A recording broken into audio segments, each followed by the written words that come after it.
I'm Steve Adubato. We are on the campus of NJIT in Newark, New Jersey for the second annual Voice Summit. That's right, the largest voice summit in the world. And a gentleman who actually wrote about this in his publication, ROI, Return on Information New Jersey, is Tom Bergeron, the editor. Tom, when I first read this article on the print side, many people read it on the digital side as well, the case for voice. You were talking to Pete Erickson. When you check out all of our programs, Pete put this thing together. He's with Modev.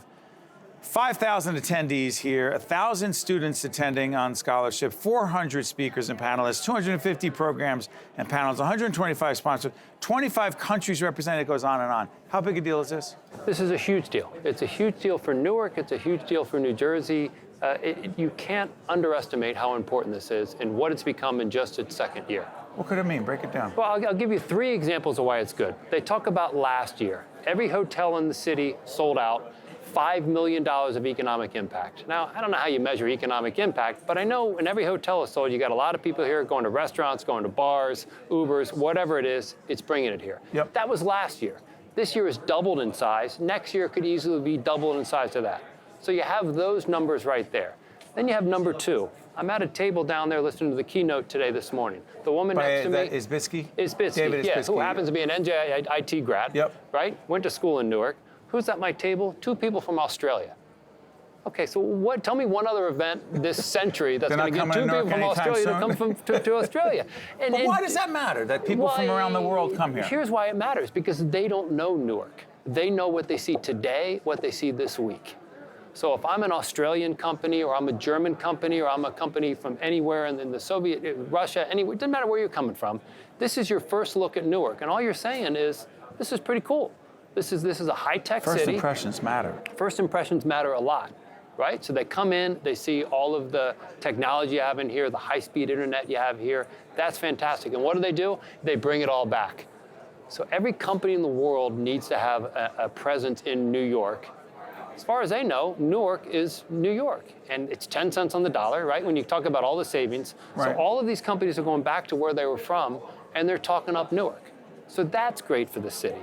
And here's number 3. You go down some of the rows here for all of the entrepreneurs. I meet these guys on Gamify.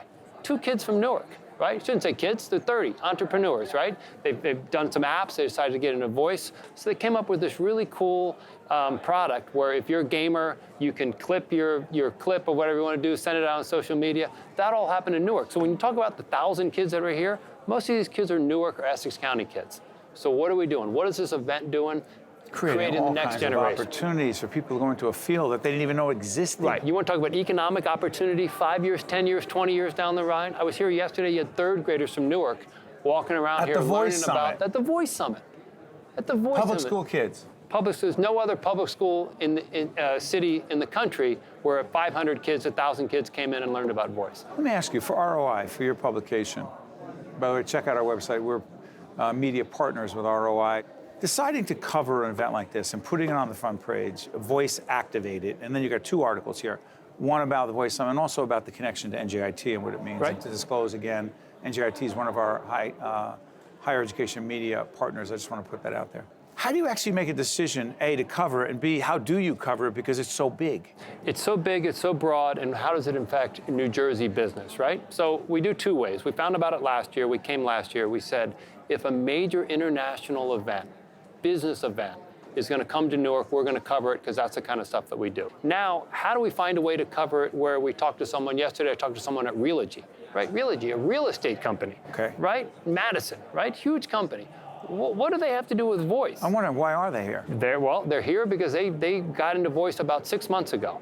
This month, they're introducing Agent X, they're calling it, a voice-activated system for all their realtors. They figured out how voice works for them. So we write the story and we talk about how did Realogy find out about it? Surprise, surprise, they actually talked to their employees and said, what do you need? How does this work? So we try to present this to the New Jersey business community. Someone saying, voice doesn't apply to me. Yeah. It does, it applies to everything. So we're sort of planting the seed for other companies that maybe you should look into that. The other thing about ROI is that they do policy. They examine policy questions and issues. We don't do a lot of politics. You only look at politics as in terms of this, how politics impacts policy, which impacts the business community and all of us. There's a point here, trust me. We just had an interview with an attorney that talked about the questions and challenges for all of us in society in regulating and managing confidentiality, access to information, financial and personal in voice, and that government agencies, policymakers, be they elected or appointed, are so far behind on this. A generation behind. Okay, do you see that as an area that ROI potentially looks at and says, hey, wait a minute, we saw this going on, we saw the tip of the iceberg, you have a responsibility to do these things.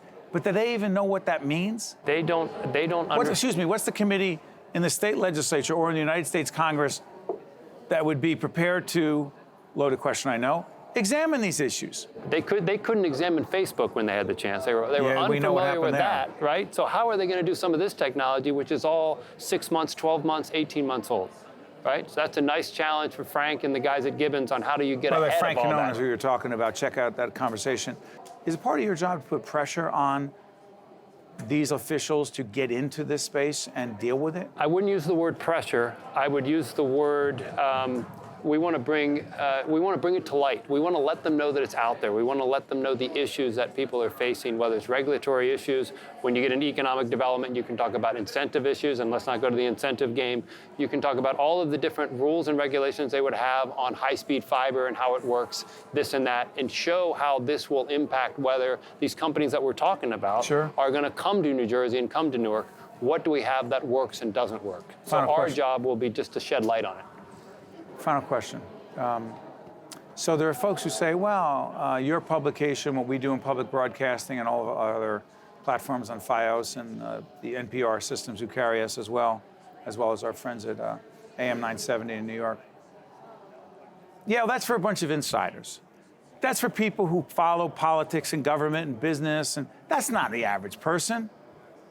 It seems to me the average person is affected by, is dealing with, and consumes voice technology. This is not an insider game. Right. And people don't realize how much voice technology is taking over their lives already. Some of the speakers today talking about where it goes from this year and 3 years back and 5 years back.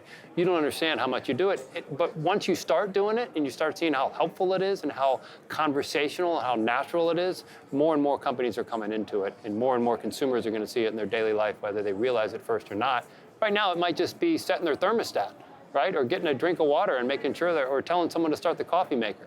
But more and more is coming every day, so it impacts everybody. Tom Bergeron is the editor of ROI, Return on Information New Jersey. Again, to disclose, they're one of our media partners. Hey, I'm Steve Adubato. We're coming to you from the Voice Summit in Newark, New Jersey, and NJIT. This is big stuff. We'll be right back right after this. State of Affairs with Steve Adubato is a production of the Caucus Educational Corporation, celebrating over 30 years of broadcast excellence. Funding for this edition of State of Affairs with Steve Adubato has been provided by NJIT, New Jersey Sharing Network, the New Jersey Education Association, the law firm of Gibbons, P.C., PSC&G, the North Ward Center, and by Adler Aphasia Center. Promotional support provided by New Jersey Globe and AM 970 The Answer.